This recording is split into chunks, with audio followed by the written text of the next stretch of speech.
নমস্কাৰ বেদিক এষ্ট্ৰলজি আছামৰ সকলো বন্ধু-বান্ধৱীক মোৰ আন্তৰিক অভিনন্দন জ্ঞাপন কৰিলোঁ। লৈ আহিছোঁ বাস্তুৰ অন্য এক ভিডিঅ'। আজিকালি আমি সকলোৱে বাস্তুসূত্ৰ অনুসৰণ কৰি বাসস্থান এখন বনাই পৰিয়ালসহ বাস কৰাটো বিচাৰোঁ আৰু যিসকলৰ সামৰ্থ্য অথবা সুবিধা আছে ভঙা চিঙা কৰিও সৰু সুৰা বাস্তুদোষৰ প্ৰতিকাৰ কৰি ল'ব পাৰে। মই আলোচনা কৰিবলৈ লৈছোঁ যদিহে উত্তৰ পূবত শৌচাগাৰ আছে, চিৰি অথবা পাকঘৰ ইত্যাদি আছে, সেইবোৰ ভাঙি বাস্তুসূত্ৰ অনুসৰি সেই ঠাইত ঘৰৰ পূজা মন্দিৰ বা থাপনা সাজিব বিচাৰিছে, কেনেদৰে আমি বাস্তুসূত্ৰ প্ৰয়োগ কৰি মন্দিৰটো বনাব পাৰোঁ। বিশেষকৈ ধৰোঁ উত্তৰ পূবত আমাৰ শৌচাগাৰ এক বাস্তুদোষ। এই ঠাইৰ পৰা শৌচাগাৰটো উঠাই মন্দিৰ বনাব পাৰে, ইয়াত কোনো ঋণাত্মকতা নাথাকে, কিন্তু বাস্তুৰ প্ৰতিকাৰ কৰক এইদৰে। প্ৰথমে আপোনালোকে শৌচাগাৰটোত ব্যৱহাৰ কৰা প্ৰতিটো আচবাব, পাইপ বা টেপ, ৱালৰ ৰং, চিলিঙৰ ৰং, ফল চিলিং থাকিলে পাৰিলে খুলি পেলাব আৰু নতুন লগাই দিয়ক।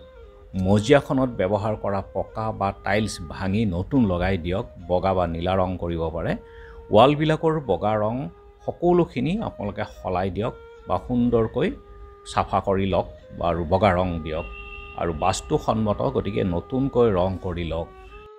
ধৰোঁ শৌচাগাৰটো আপোনালোকৰ 6x8 অৰ্থাৎ 48 বৰ্গফুট, ইয়াৰে 10% মানে 4 কেজি 800 গ্ৰাম কেঁচা হালধি আপোনালোকে লৈ লওক, সুন্দৰ কেঁচা হালধি, আৰু এইখিনি ভালদৰে পিচি লওক। পিচি বাল্টি এটাত অকণমান পানীত মিলাই লওক।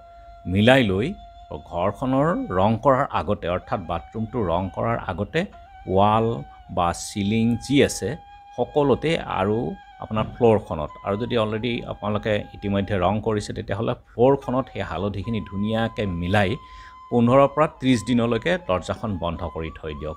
এইদৰে কৰিলে যিটো ঋণাত্মক শক্তি আছে বা ঋণাত্মকতা আছে বা যিবিলাক বেক্টেৰিয়া ইত্যাদি আছে সকলোখিনি বৈজ্ঞানিকভাৱে ইয়াৰ নাশ হ'ব। আৰু ইয়াৰ পাছত ভালদৰে ৰুমটো ধুই পেলাওক। এমাহৰ পাছত ধুই আপোনালোকৰ ইষ্ট দেৱতাৰ পূজা অথবা নাম কীৰ্তন বা থাপনাখন আপোনালোকে স্থাপন কৰক আৰু ভকতসকল আনি তেওঁলোকৰ লগত নাম কীৰ্তন কৰক বা পূজা পাঠ বা হোম যজ্ঞ ইত্যাদি যিখিনি আপোনালোকে কৰিব বিচাৰিছে সকলোখিনি আপোনালোকে কৰি লওক। তাৰ পাছত ই উপযুক্ত হ'ব মন্দিৰৰ কাৰণে। আৰু যদি পাকঘৰ বা চিৰি ইত্যাদি থাকে তেনেহ'লে ভাঙি পেলাই বনাব বিচাৰিলে ইয়াৰ বাস্তুৰ প্ৰতিকাৰ নহ'লেও আপোনালোকে বনাব পাৰিব। গতিকে মনত কোনো সন্দেহ নথকাকৈ আপোনাৰ উত্তৰ পূবত মন্দিৰ পূজা পাঠৰ স্থান কৰিলেও কৰিব পাৰিব।